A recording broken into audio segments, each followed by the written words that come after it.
Welcome to Off the Roster, brought to you by our founding partner, Proline. Must be 18 plus to bet in store, 19 plus online, and for Ontario residents only. Thank you so much for joining us today, wherever it may be, whether, hey, maybe it's on Instagram, Twitter, or you're joining us on YouTube underneath the Nation Network, and wherever you are in the world, thank you for joining us, especially in the GTA, where there's a lot of black ice, so please drive carefully. That is my Grandma Dunn note of the day.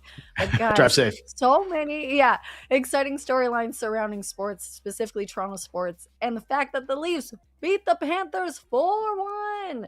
Let's go. Second time this year.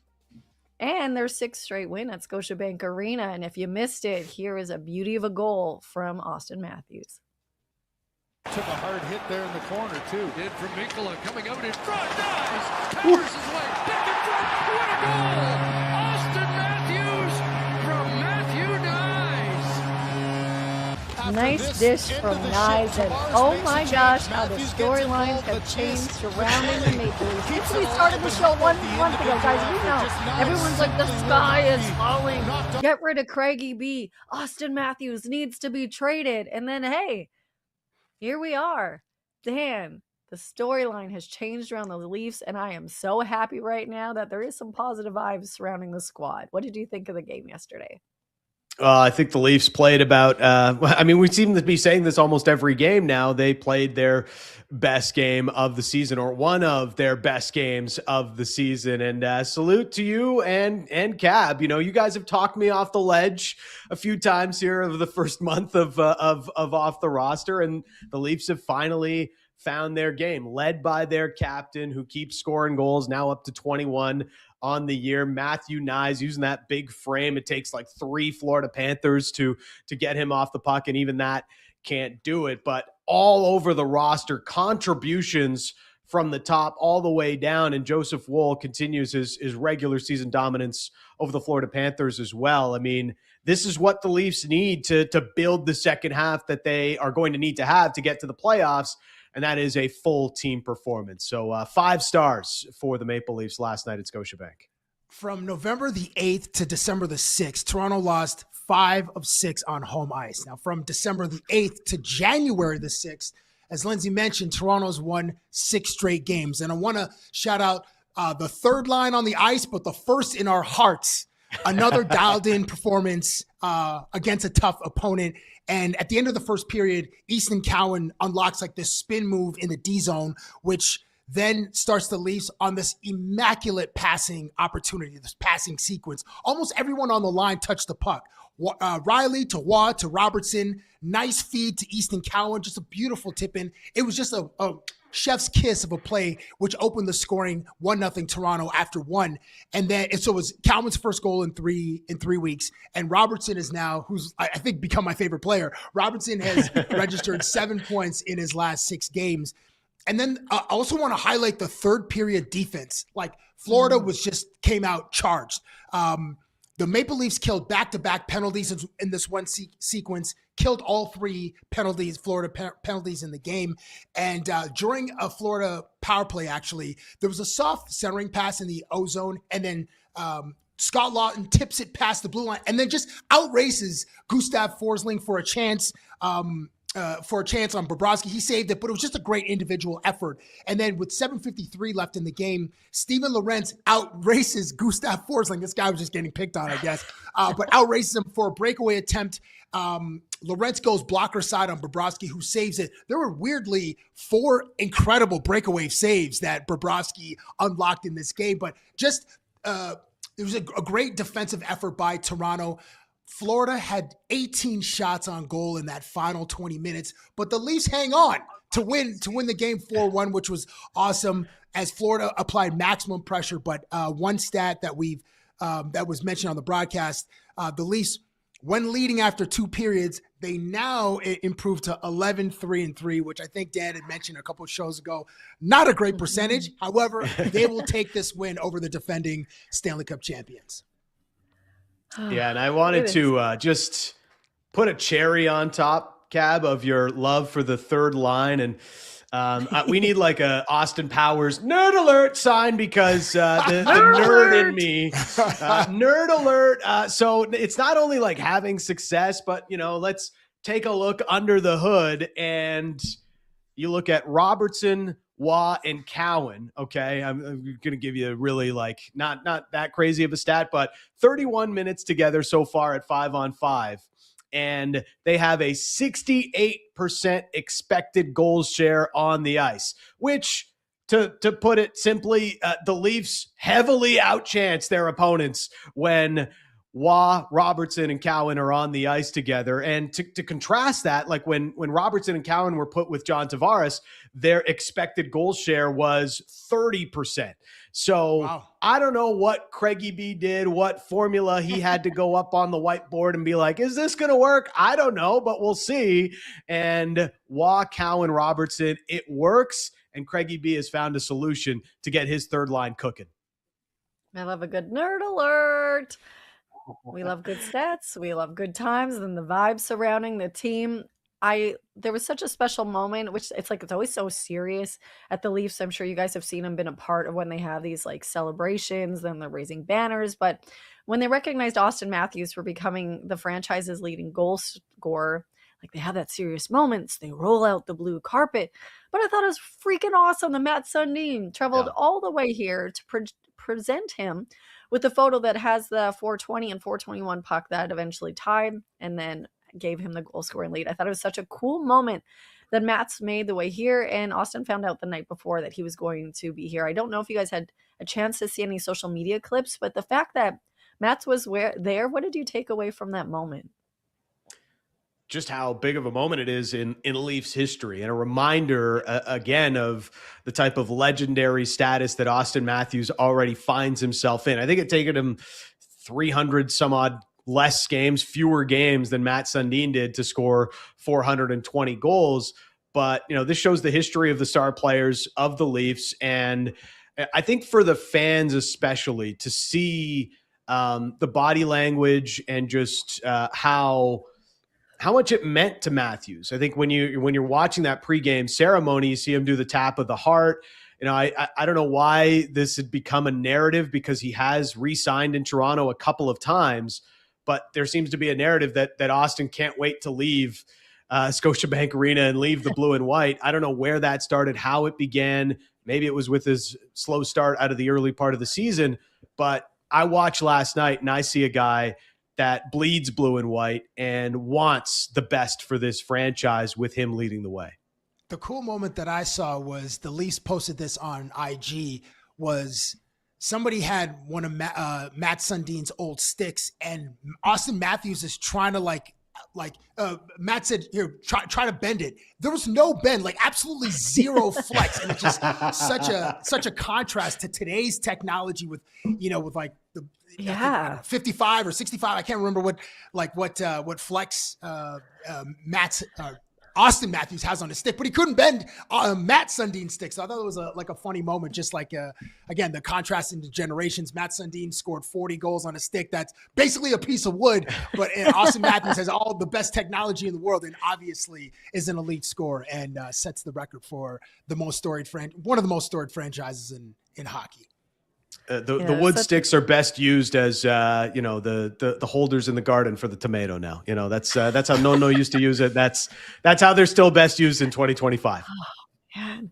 That breaks my heart a little bit. It's like when people take vinyl records, they put them in the oven and they melt them to become bowls for chips and stuff. I'm like, that should not be allowed. Yeah, it is who's doing that? It is a very popular thing. And then there's a website called Etsy where they sell them on for a lot of money. And I was like, you are ruining music right now. I don't care if you don't like half the people I like. But in jail? What in hockey? Where are they doing? Wow, that's the first time. Dan and I have our minds blown. We've never heard that. Yes, I would say maybe some of those Ricky Martin albums that Lindsay has could be useful in that way. My favorite reaction right now? The Chris Webber one that you showed us earlier. Put Mambo number 5 in there. Make that a bowl. What other one-hit wonders? This Also, Mambo number 5, if that is available on record, like on vinyl, let me know, people, and I'm going to go purchase that. Also, Ricky Martin on vinyl record is not cheap, so if anybody melts that, you're just throwing out money. But let's get back on track, because I know people don't want to hear about that. But anyways, hey, if you have melted vinyl records or used a hockey stick in a weird artsy way, send us a photo. Let us know on Instagram. We're on Off the Roster Pod. But something that, was kind of great to see was Willie back in the lineup. But Dan, that does create some questions around the Leafs rotation. Yeah, well, when Willie does eventually get back in, it's like, okay, you got to take out Matias Maccelli. And I mean, Maccelli's been really good. And ever since Maccelli went on to the power play's been cooking. So obviously, like when you get William Nylander back in the lineup, it's going to be great, right? Like you want more of your superstars in the lineup, but I think there's going to be an awkward conversation that Craig Berube is going to have, because we can't deny how good Matias Maccelli has been, how good Robertson has been, how good Cowan has been for this team. So it's going to be tough to decide who comes out of the Leafs lineup when Nylander comes back in, because like watching the way Maccelli's playing right now, it's like, how did they have this guy scratched for like a month straight? He's too good. He's maybe one of the better passers on the team outside of William Nylander. So some tough decisions, but these are first world problems right now for Craig Berube. I love a good first world problem. A problem I did not enjoy yesterday, though, and I'll see where you guys stand on this. Scott Lawton, it was not called a hit from behind. I clearly thought it was a hit from behind. And what did he think about it? He was asked post-game. Yeah. It's it was a clear hit from behind. So I'm not sure what they saw there. But, we found a way, stayed disciplined, stuck together. And Dome's got us started there at the start of the game for us. And I thought we fed off it right away. Guys played physical. Bobby at the end there had a nice hit, and guys did their job. I got to shout out Brando too. I thought he was spectacular coming back. It's hard to come back for that long, and he was getting in the way and making a lot of good plays. Yeah, there's video evidence. Marlon right, Brando bro. plays for the Leafs. What's going on? Yeah. He does all his interviews in like a tank top and says Stella. Anyway, terrible reference. Are you kidding me? It wouldn't be the first great Marlon Brando reference I make, but it's still a Marlon Brando reference nonetheless. My first thought when Lawton got hit from behind there and there was no call, and the ref is just like staring at the whole thing like, what, you didn't see anything, Stripes? I don't get it. But I had this like Jesse Pinkman in Breaking Bad moment where I'm like, how do they keep getting away with this? Because that's the Florida Panthers. They have the most power play opportunities in the league. They're the dirtiest team in the league. And they just, I guess because they're back-to-back champs, they get the benefit of the doubt from the men with the whistles. And last night was another good example of that. I'm glad we're all in agreement right now. And like Cabbie put it, yeah, there's video evidence, bro. You're right. I just was so shocked about it. I kept watching it over and over again. But They do have a bit of a difficult stretch coming up going into the Olympic break. So I'm curious, what movie would you want to describe the second half of the Leafs season? You know what? Oh, Dan, I think you got an answer. What do you got? So I was thinking about this last night. The Leafs are going to have a really good second half. They've closed the first half strong, but now we are officially into the second half of the season. Last night's game, it was a flaming hot Cheetos win, as we talked about. They needed the 2 points. They needed the regulation win. They're now level on points with the Florida Panthers, but they still got some climbing to do up the standings to get back into a playoff spot and get probably to the bar of 95, 96 points. The movie that it needs to resemble will resemble, I should say, is Uncut Gems. Just absolutely heart out of your chest. You're going to be freaking out, edge of your seat the whole time. There's going to be ups. There's going to be downs. You're going to be all over the place watching this second half of the Maple Leaf season. And maybe there'll be some bets won in the end, but as most Leaf seasons do, they don't end the way you want them to. Speaking of pressure cookers and thrilling finishes, I'm going to go with the movie that just won the Critics' Choice Award for Best Picture, and that's One Battle After Another.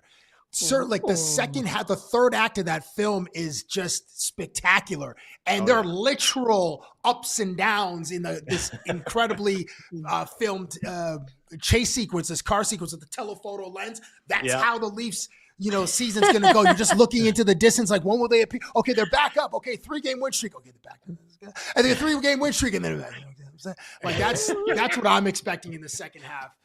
For a Paul Thomas Anderson written and directed 3-hour but 3-hour thriller, which will take 41 games or 40 games till we get to the end of the regular season, and then whatever happens in the playoffs for the Toronto Maple Leafs, if they get there. They should get there. Ooh, Lindsay, what's I your love that. movie? And Cabbie, crime thriller was right, because it was a crime that hit from behind wasn't called a penalty. So I like that. I was like, you nailed it. But also, like, you describing that movie and how their season could go just made me like get all sweaty mad. I'm like, oh, you're so right though. That's probably going to be what's going to happen. In the chat, someone said Back to the Future too.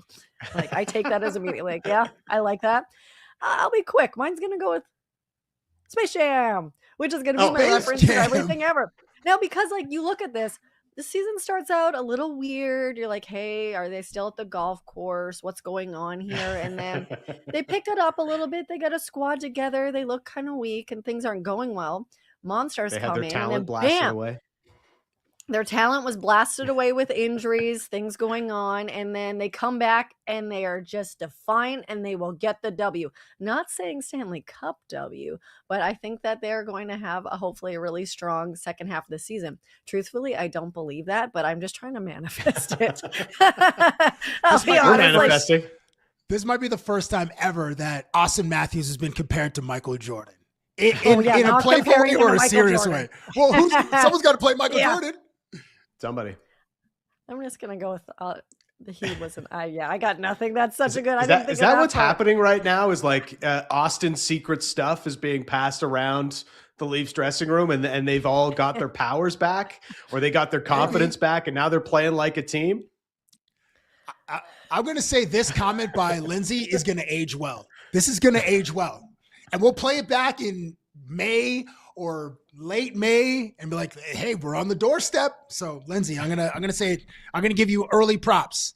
This will age well. I'm so happy right now. Cause I'm like, are you being sarcastic? Because everything I say no, I'm being for real. which is I love this. So the Leafs, their next game is against Philly, but former Leafs coach Sheldon Keefe did not have a great night. Guys, you want to give a score update for those who missed it? Anybody? They were down a touchdown and a safety to the New York Islanders. God. So 9-0. 9-0. I don't know why I said it like that. Belt to ass. Belt to ass. And you know what happened after that belt to ass? Sheldon Keefe did his post-game interview in what looks like a closet or a bunker. If you you watch this, like, this actually makes it look better than what happened. I don't like there's like a light over his head. It actually looks like he's in an interrogation room. Nobody have a ring light for him? Like, seriously? Honestly, he's in a broom closet. Like, this is like, he tried to escape the media, and like a few people ran up to him and caught him, and then he was just like, all right, we'll just do it here. It looks like somewhere in the bowels of wherever they played, UBS Arena or the Prudential Center, if it's still called that. I don't even know if it's called that anymore. But geez, man, this got to be like the worst looking footage for a post-game interview. Was it also shot on a Nokia flip phone? I mean, look at this, man. Did anybody ask him to blink twice if he's okay? You know, they're shooting like full baseball games on the iPhone 17 these days, and I don't know what the Devils are using right now, but it's not working, especially for a guy who's probably on the hot seat right now. Like, maybe put him in a better setting while he is maybe walking the plank as the Devils season is going places they did not hope it to go. Like, even taking your iPhone out. Yeah, ring light. Sorry, take your iPhone out and just put the light on there would give even the slightest more light, so he didn't have to have like the shadow goblin light of like him being interrogated for 9-0 loss. It just, that Sheldon was Keefe, rough. Tales He's from having the a Crypt. rough go. Yeah, it does not compare to his thank you goodbye message to the Leafs, where we saw that beautiful water behind him, the lighting. He knows what's up when it comes to filming a good video. So I bet you if he sees it, he won't be happy. But we have a lot to talk about. We're going to talk Raps. We're going to talk about the top 5 most unapologetic quotes and people that give amazing quotes within sports with Cabbie. And we also have to talk about what's happening in Blue Jays land. A lot of people, not only just in Toronto, but across Canada and in North America, looking at what the Blue Jays are doing. And yesterday, Kazuma Okamoto, he had his introductory press conference where he says his name appropriately because I just said it wrong. Here is how he introduced himself. He chose to introduce himself, and if you don't know about him, Japanese is his native language. And here's how he introduced himself. Hello everyone. My name is Kazuma Okamoto. Thank you very much for this opportunity. I am very happy to join Blue Jays. Love it. I will work hard every day and do my best for the team. Love that. Thank you for your support. Nice to meet you. You too. Go Blue Nice Jays. to meet you. Yes, sir. Go Blue Jays. Thank Great you. punctuation. Go Landed Blue the Jays. dismount. Oh. Go Blue Jays. Well done, sir. I just love it. Love You it. won us over.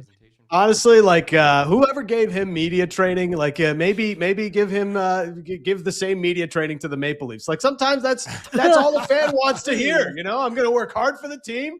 Go Leafs. You know, like I don't know, like if so many of the Leafs issues would have been solved if guys were that simple with their commentary after games.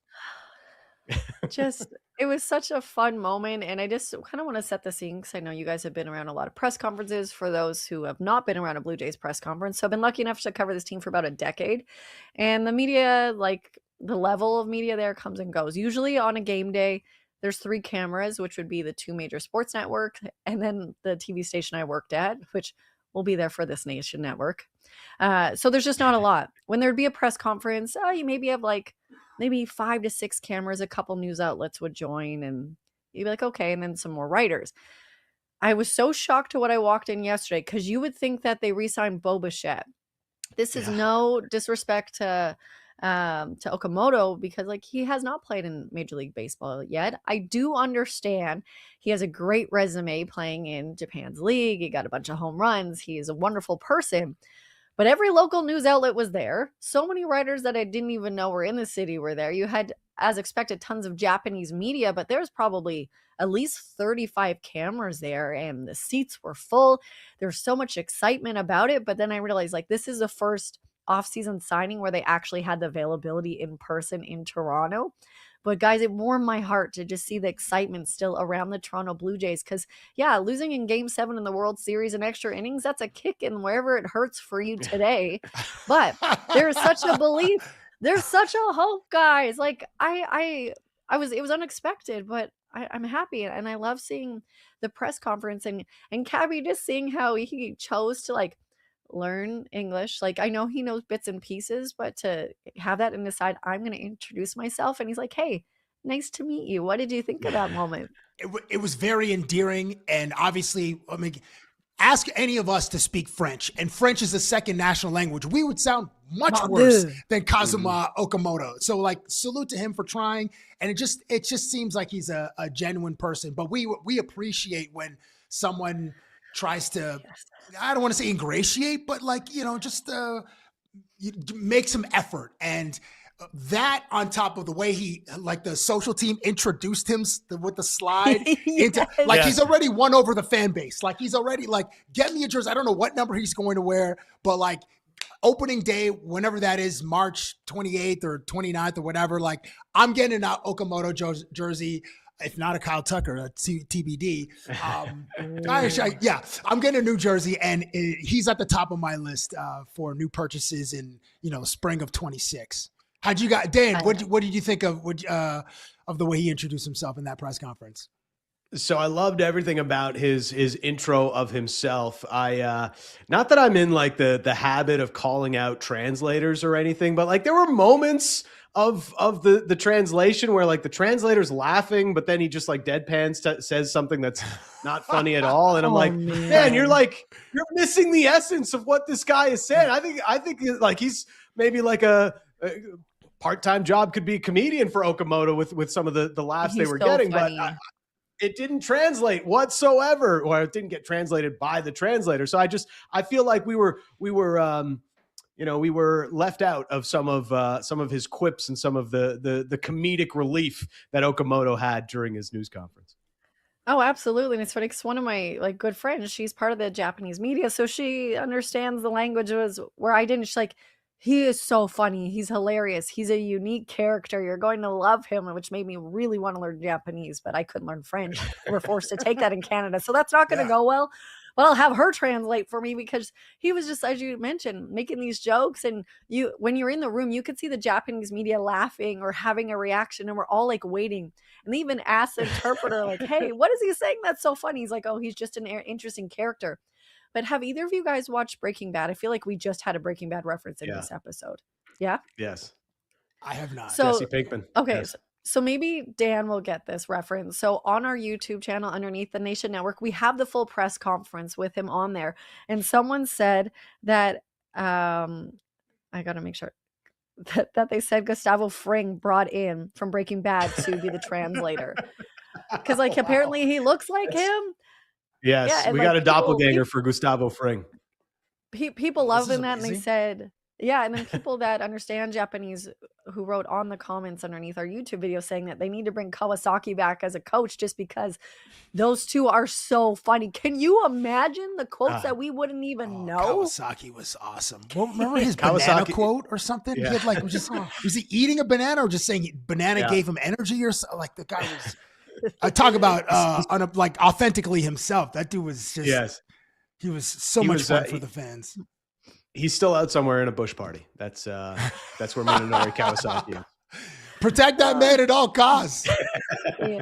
If you did not spend 39 minutes watching the press conference, I understand. But another fun takeaway is he let us know his nickname with the Giants, and that was in Japan. His nickname was Big Baby, and I love that. Like, well, I need to know, why was it Big Baby? Like, do you cry a lot if you strike out? I don't know. Do you make people cry when you hit a home run off of them and then say you're a big baby? But he said that Scott Boras, his agent, gave him the nickname Big Oak, so we could figure these out. That may be a little bit better. Might be barking up the oak tree, the former Charles Oakley, former Raptor. But we could have a new oak in town, a big oak with Okamoto. I can get after it. And if he swings a big stick, you know what I mean? Like the reference just makes sense. Like once homie, hits 8 home runs in April, then Big Oak might stick versus big. But if homie goes like bats 190 in June, maybe Big Baby might be more appropriate. Yeah. I guess we'll see. Yeah, Big Baby. Obviously out of this move, and we had Mitch Bannon from The Athletic on speaking about what this could mean for future moves for the Toronto Blue Jays. But Ross Atkins was actually asked about this yesterday, and obviously we all want to know what he has or does not have to say. He's usually pretty good at not giving away too much. So here's what he had to say about what does this mean for future moves within the organization in the offseason. You guys have spent a lot of money already this offseason, made a lot of moves. I think one question a lot of people are wondering is whether you have the flexibility and the interest in making another big kind of impact type move, or whether or not this kind of completes the big transactions that you've made this offseason. Yeah, I mean, you've heard me say probably too many times to count that we'll always be open to making our organization and team better if there's a way to do that. At this point, we were answering the question, back in early December and even in November, that we felt good about our team as we were set at that point, and that remains the question. That remains the case, and we've made it better. So we do feel good about our team. The one thing that I would add is additions at this point will start to cut away at playing time from players that we feel are very good major league pieces, so we have to factor that in. But we've always had incredible support from ownership. Guys, What do you take out of Okay. Atkins' answer? When I initially heard this quote, I was like, okay, that means they're not signing anybody. Like they're done. This is a polite way. Translation is, unless we trade somebody, we're done with big moves. But as the day went on and more reporting happened, I was like, okay, maybe they're still in on Kyle Tucker. George Springer and Kyle Tucker are hanging out at a TGL event last night. Maybe George is doing his best recruitment or continuing his recruitment of Kyle Tucker through this offseason. So I think there is still a chance. And that's really all you can hope for as a Jays fan right now. And the wording of it is interesting because, if they sign Kyle Tucker, like, how are they going to get at bats for Anthony Santander? And what is that going to mean for Addison Barger, who had a great breakout season last year, or Nathan Lucas and some of those things? And it's like, well, you know what? Just be Dodgers of the American League. Who cares? Just go out there and have as many guys and as many great bats as you can, and you can overcome injuries or whatever happens, whatever speed bumps come up through the course of the season. Just go add more good players and figure out the rest later. That's my hopeful view of what Ross Atkins had to say yesterday. I'm with you, Dan. Once Kyle Tucker decides, all right, I'm coming to play for you, then these guys will move heaven and earth and figure out where position players will play to get Kyle Tucker in right field or Bo Bichette at shortstop. So I don't really take too much. I don't really read too much into Atkins's quote. I just think we just have to wait for Kyle or Bo to decide where they want to play baseball in 2026, and we go from there. I don't know, Lindsay, do you have a different read? Because you've interacted with Ross before and had conversations, and he's quite a politician as far as his quotes go. You nailed it. Because I was thinking, like, man, I kind of want to take lessons from him on how to answer a question without answering a question. And I don't mean to be disrespectful in that way. It's just because he makes it an art, but I thought like he did kind of talk a little bit about like, hey, we're looking and they have the support to spend some dollar bills, y'all. My understanding is like the franchise got another $100 million from that World Series run. So let's spend it, because if you get back there, you're going to make more and more money. But that obviously brings, when we talk about Bo Bichette and Kyle Tucker, like you brought up, Cabbie, is there's obviously so many rumors surrounding them and Bellinger and what's going to happen, whether it be Bo apparently is close to a deal with the Dodgers and that the Jays and him are at a standstill when it comes to money. Rumors. I don't know what's going to happen until it actually happens. None of us do, except for Bo and his agent. But Scott Boras, big time agent, also an agent for current Blue Jay Dalton Varsho, who I believe has 1 year left on his deal. Max Scherzer, also his agent. And he was asked like about the fact that it's been a bit of a slow market for position players. Here's what he had to say. The position player market in particular has been kind of slow to move this offseason. Why do you think that is? And how did that complicate these negotiations, and when there's so many guys in the top end of the market who haven't signed yet? Well, that's Ross's fault. So the idea of it is that, look, the markets are so it's very, very difficult to determine how they're going, the ebbs and flows of. I've had superstars sign in March with Bryce Harper, JD Martinez, Manny Machado, all of them that sign, the ebbs and flows. It's not talent related, it's just how the market flows. This year we've seen a dramatic increase in how relievers are pursued. And I think the position player market, the starting market is starting to flow, and the position player market is starting to reach that point that normally you would see it reach in November and December. But there are 5 gateways in free agency, and as to what lines form at each gate often depends on a particular year. I thought that was interesting for a couple reasons. When he said March, I kicked over my stainless steel water bottle in the media room. So like, March? I forgot about this. Like, I don't want to wait until March. I'd love for this to be done before spring training, whoever the Jays do or do not sign. But the fact that he said usually these kind of players, they will sign sometimes in December, but usually it's not before they have the winter meetings. But in March, I remember like the Vladdy deal happened. Yeah, it's too long. We don't want the stress. I don't want to have to Nope. go to spring training. It's like, hey, I have an idea. Maybe I'm going to go later this year to spring training so I don't have to be there when the conversations are or not happening about who or they have not signed yet, guys. But did you take anything about what he had to say there?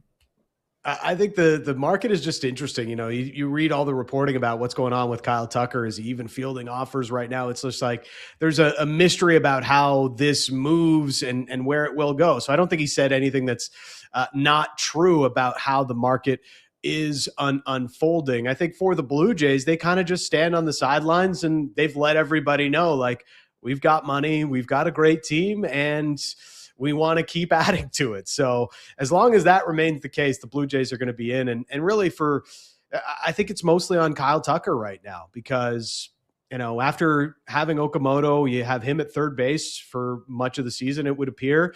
Ernie Clement moves to second. Yeah, sure, you can still add Bo Bichette here, but the bigger need, if there is one for the Jays, is to add an outfield bat. So that's where the conversation between Kyle Tucker and Bo Bichette feels like it's more on Kyle Tucker right now than it is with Bo Bichette. The small thing for me was what Borsha said, like, my big-time clients signed in March. So it's almost like measuring our expectations as the fan base, like, oh, yeah. And then you just mentioned it, Lindsay. Vladdy signed in March. And there was a lot of pressure last year on whether Vladdy would re-sign and to get a deal done right before the regular season started, and then his deal was signed during the regular season, right? If memory serves correct. Yeah. So it's tempering our expectations, like a major deal. His clients are Bregman and Cody Bellinger, of the big four that are out there for position players. So that could happen in March. So it's like, I guess he's just telling us to just relax a little bit, like something's going to happen. Yeah. Take it easy. Stay calm and carry on. Right. Exactly. We'll see what happens, and we'll stay calm and carry on and make our travels to Charlotte, where the Toronto Raptors are playing tonight against the Hornets.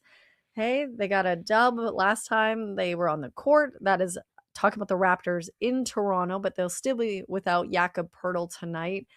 But Charlotte coming off a big win. Cabbie, where do you think Charlotte's confidence levels are at?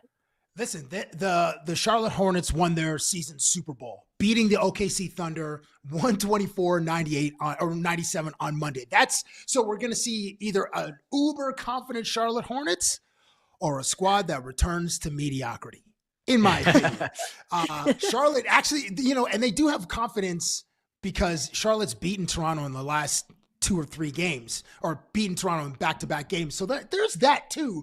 That one overtime game, I think it was 118-111, and then we got slapped 111-86, like just out of nowhere. And Tijan Solon had dropped a career-high 21 points in that lopsided 111-86 victory. But the Raptors, as you mentioned, they won back-to-back games against the Atlanta Hawks, beating them by 18 points and 17 points. So that's like considerable victories. And Brandon Ingram is going to have a get-right game against the Hornets in his home state. The dude was cooking in his last game, dropped 3 threes. He's shooting 9 for 14 from downtown in his last 3. And he has to make up for a 7-point performance. Shot 3 of 13 against the Hornets on December the 5th. So I think he bounces back and gets right. And Toronto keeps this thing rolling. Dan, what storyline? Yeah, do you have a take on this? Well, I just I did want to say, like, there's been big conversation about Trae Young and all that, and I look over at the other side, and there's been a lot of question marks about what LaMelo Ball's future is. I think that if you're looking at big time players that could potentially be better fits for the Raptors, I would say LaMelo Ball would be in that category. But we'll see how that plays out, and I want to see the Raptors keep building on what they did from the last game. And we saw the team performance come back for this team. And that's what they need. They need that depth. They need contributions from all over the lineup. And that's what it's going to take to beat this Charlotte Hornets team that's just had, weirdly, the Raptors number this year. Hoping for another big bench performance. Also, quick note, Raptors 905-1 yesterday, and their head coach, Coach Drew Jones, he was named the Coach of the Month for the month of December, which is only the third time in 905 history that a coach has got that award. The last time that happened was in 2022 with Patrick Mutombo. And then before that, it was I believe the inaugural season with Jerry Stackhouse. If you don't remember, he was the head coach of the 905. So when we look at these storylines, we talk about LaMelo Ball. When you look at kind of like the second half of the Toronto Raptors season, I know we talked about the Leafs season in terms of like what movie, but just in general, what are you looking forward to and storylines you're following, Dan, when it comes to the second half? Well, I hate to lean on a negative here, but I hope it turns into a positive is what I'll say. And it's with Emmanuel Quickly. I know I've been beating this drum a little bit over the last couple of weeks, but they really need more out of Quickly moving forward here. And he's got the big contract. You kind of wonder, like, is that contract even movable if the Raptors want to make a big kind of acquisition and upgrade at point guard? That's a question mark, I think, that lingers right now for Bobby Webster and that Raptors front office. The other part of this, and this is the major positive of the conversation, like, okay, not only is Quickly needing to up his game, but if he doesn't find more consistent game from himself, he's had Jamal Shed knocking on his door for more minutes. And we've seen Shed start to eat into some of those minutes for IQ. And with a player as young and vibrant and as good as Shed has been so far this year, we're all Shed heads here on the show. You know, I think Quickly, he's getting that push from behind. The competition is picking up in that Raptors backcourt. And I want to see if Jamal Shed, if Quickly doesn't pick up his game, can Jamal Shed start to eat more into those minutes and really start to show more as a promising young point guard for the Raptors? Yeah, it'll be so interesting. Cabbie, I ask this kind of every game going into the game. You know, is there a player kind of you're excited to see not only in this game, but how their storyline continues to develop over the next half of the season?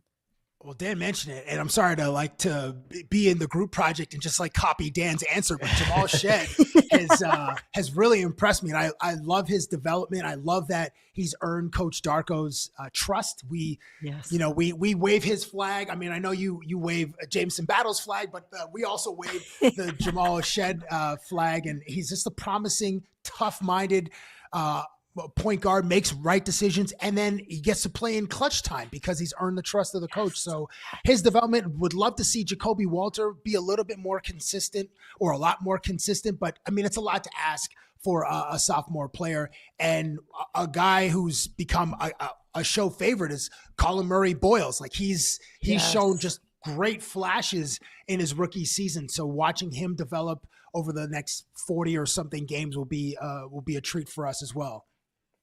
I love that.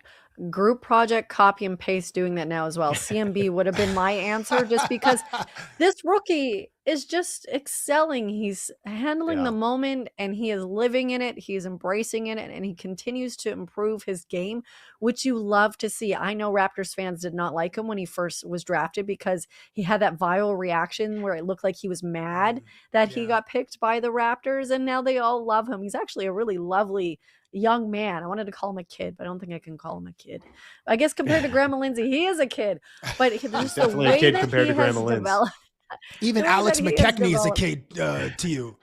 Deep cut. I mean, only a few people. That's only for like 5 people who know who the Silver Fox. That's too far. I believe he just turned like 75. I'm 72. Just kidding. McKechnie is awesome. But yeah, CMB would love to see that. Also, and I know we all bring positivity and positive vibes. We want them all to play well. I would really like to see Grady Dick's season turn around a little bit, and we've seen that. So we're just hoping that that confidence continues to rebuild because he was a very confident player. He still is confident, but you could see that it was a little bit shooken, especially when his minutes were taken away, just to see what happens there. And that is if he is not traded. I don't know anything. So, you know what I mean? I'm putting it out there. I was speaking to another Raptors media member and they're like, hey, he was drafted by them really high, so they don't think anything would happen. But positive vibes, and we keep up that positivity. We once again are influencers. Not only did we start the Boba Shett Wine and Dine, Scotty Barnes All-Star. We gave people shit for him not being voted in the top 20, as did most smart people being like, hey, come on. He's now in the top, I think, 14. Big change. Finally, big change. let's go. Scotty Barnes. Let's go. I mean, BI's still a little bit ahead. Yeah. BI's still a little bit ahead, but Scotty Barnes finally getting some love from the people. So more votes for Scotty because he deserves the All-Star game. Yes, he Really does. happy to see that. And today is a 3-for-1 vote day for the All-Star game, so make sure to get in your votes for Garrett Temple. I will greatly appreciate that. So But yeah. Well, we get to that. I just wanted to show you a moment because Wemby, obviously, he has so many votes to go to the All-Star game. He had such a crazy moment pregame yesterday. I want you guys to watch this because I don't know if you have actually saw what happened, but this is just insane. Oh. Did you see? Yeah. Oh. Look, he high kicks the freaking net to knock the basketballs out. If you were Yo, listening, he was just able to kick the net to try to knock a ball out. The height, I don't know if that's ever athleticism is happened. insane. Has it ever happened? I've never seen this. I've never seen Yo, this. that's the result of training with the monks in the summertime. I mean, and the dude has full, like, I don't know, My mind is blown 180 flexibility. Have you seen this kid stretch? I mean, he's 7'5" and he can, like, not just touch his toes, he can touch his the heels of his feet bending over. Like, the kid is that's incredible. What a jeez, Murphy. We're not ready for the Wemby era. We're not ready for the Wemby era, which will be 2025 to 2035, barring injury. We're not ready. It's just beginning. Yeah. I'm not. I've been lucky enough to see him a couple times in person play and been around post-game interviews. And when he gets up, I'm like, you're 17 versions of me. You're so tall. But just when he kicked that, it's like, I made sure I checked to make sure it wasn't AI because it's so unbelievable Yeah, we to got to see do a that player now. Yeah. go and kick it. Oh, yeah, because I get fooled on dog videos all the time. They are not actual dogs. That's where I'm at in my life. But Cabbie, I'm going to let you introduce this next segment, and I'd love for the chat to be a part of this and let us know their reaction to these great moments. So this is a reaction of Brad Marchand, who is an elite troll, but again trolling the Toronto fan base in a clip a couple of days ago where so funny. He floated. He said that the decision for his next destination was between Toronto and Florida. It was never Toronto, but he just likes to poke the fan base. He's so unapologetically himself and one of the most quotable athletes in hockey, which made me think of my own experience in dealing with athletes and interviewing athletes. And I put together a top 5 most unapologetically, authentically themselves and quotable athlete, current player edition. And we start with Tyler Seguin. Have a look. How about sick cars? This is a McLaren F1, but like something really disgusting like this. Doors that don't open like this, but they open like this or like this. Yeah, I feel like these are all yeses for me. I indulge in sick cars. What did you show me that one time it was in your driveway? You a lamp? I have a Ferrari, not a Lamborghini. Because I'm more of a humble person, so I don't have a Lamborghini. Oh yeah.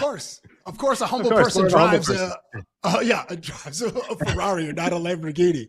And I had to include those other clips just for context of what the hell we were talking about. But Tyler Seguin always keeps it real. I don't know if you've seen some of the fleets that these professional athletes have, but good God, it's like dream cars. Then we go to I did this interview in Green Bay with Aaron Charles Rodgers, and I snuck in drones. But the part that he was, as Lindsay likes to say, I wouldn't quite call him unhinged, but the part that he's really honest about is how he feels about people that live in Illinois. Take a look.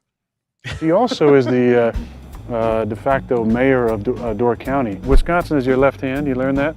And the thumb is Door County, right? And we're sitting about right here in northeast Wisconsin.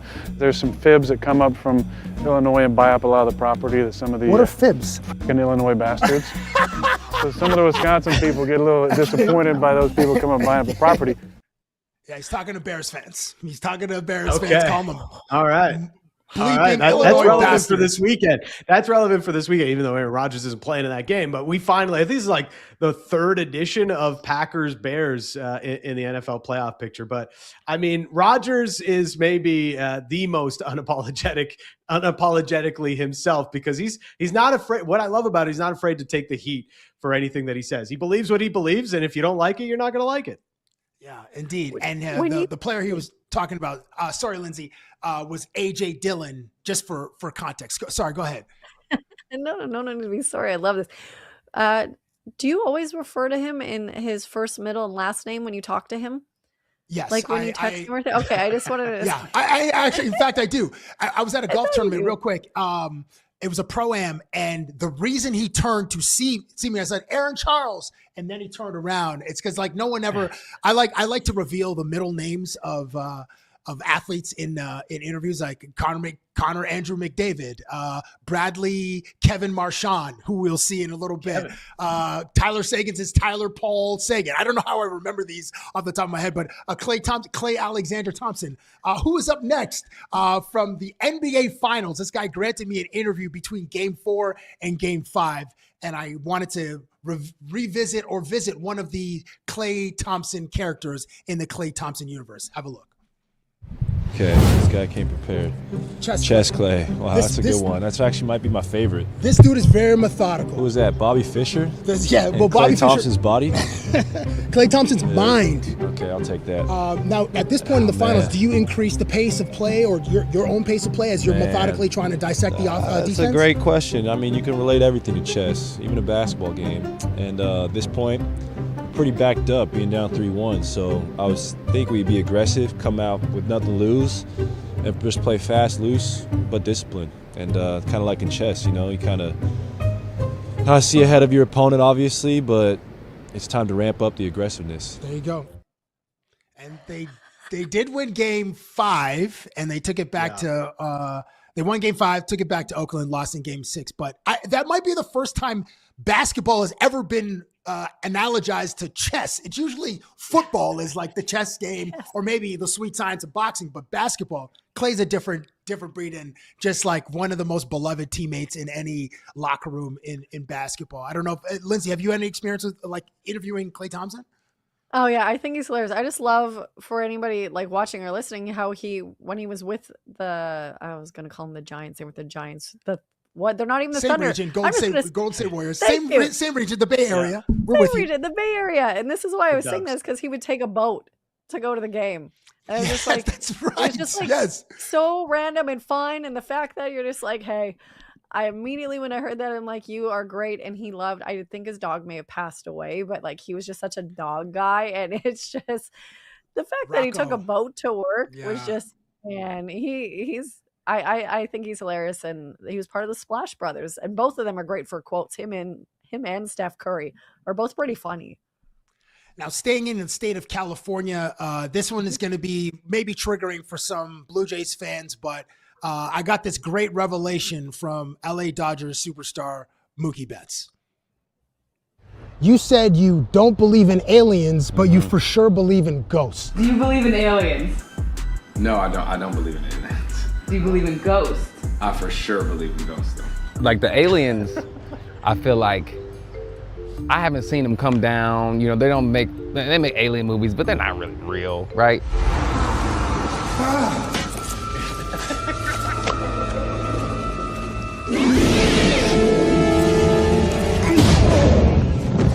Welcome to Earth. Paranormal Activity? That looked real.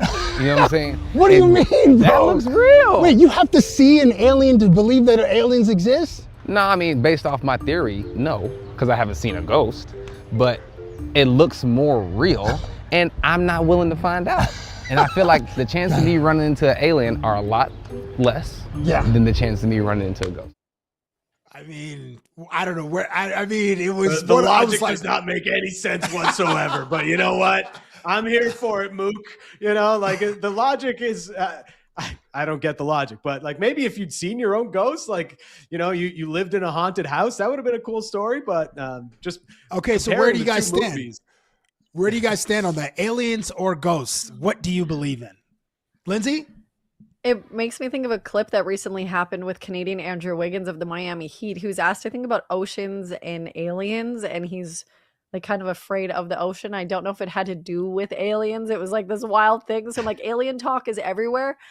I do not believe in aliens for a number of reasons, but also it's so overwhelming to think of other life forms existing in our world because of like how you're raised and how we've always like been told in society that it's too much.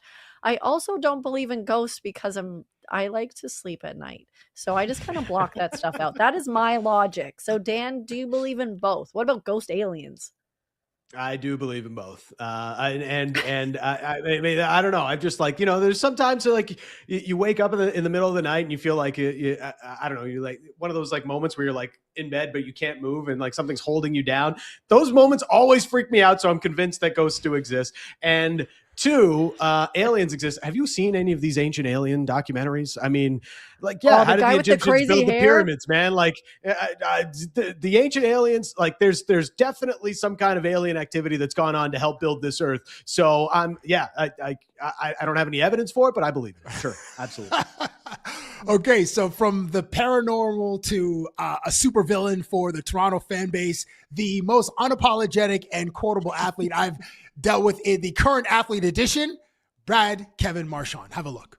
If you get one of these wrong, you have to kiss one of your opponents. Can you please identify these opponents? Chris Letang. Chris Letang. Kiss him for Hedman. Victor Hedman. Yeah. Seth Jones. You notice a theme here. Okay, yeah, Shea Weber. Right.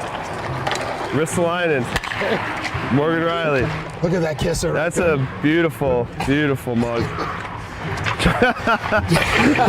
I've kissed him before.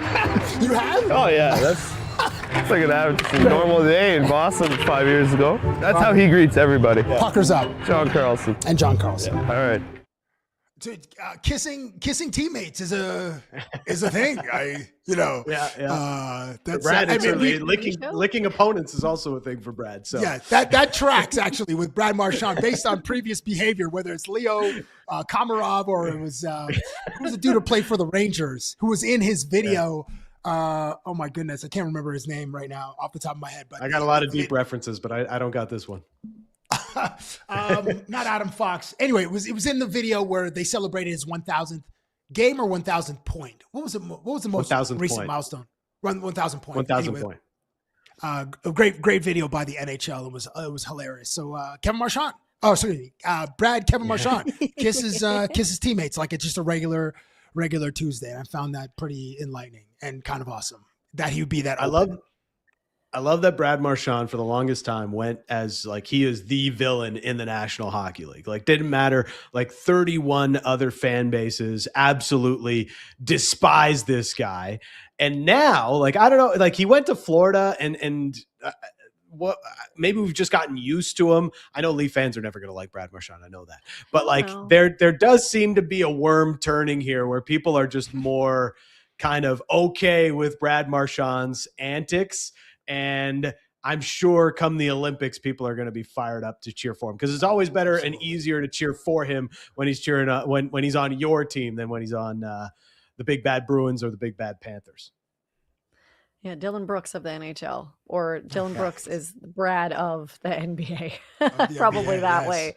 Like, and they're both Canadian. Let's go. And the thing, like Brad, I hate when a team I'm covering plays against him, and that's because I've said it before. Sometimes he's got some dirty moves that I'm not a big fan of. But as a player in person to interview, he is awesome because he will not give you robot answers. Cabbie, did you answer the question you posed to us about aliens and ghosts? Oh, I did not. I believe in aliens 1,000%. Do not believe in ghosts. Yeah. Aliens for sure are walking among us. Like, remember, the only thing. There was a point in President Obama's, and this is not to be political, but there's a point in President Obama's presidency where he had black hair, and then one day he had white hair. He went to see the aliens. He's like, take me to Area 51. I want to see the aliens in the canisters. He saw them, and his hair went white. That is my theory. It's not proven, but that's what I believe. They exist. In the chat, obviously, Jousting Game says, stay out of the ocean, and 100%. Yeah, 100% aliens exist, I'm guessing. Do aliens exist in the ocean? I mean, I don't know. Some of those sea creatures that you see online, it's just like, the ones in the deep by like the Marianas Trench where they have no exposure to light. Like they look like creatures in Stranger Things, bro. That show is they're demigorgons is what they are. That's right. They are from a different universe. Yes. There was a whole documentary that came out with government officials, including little Marco Rubio, who spoke about this. And they spoke about the ocean and that they saw things like, I don't believe it. Honestly, I know this is naive and stupid. I just have to block the talk out because it's just too much.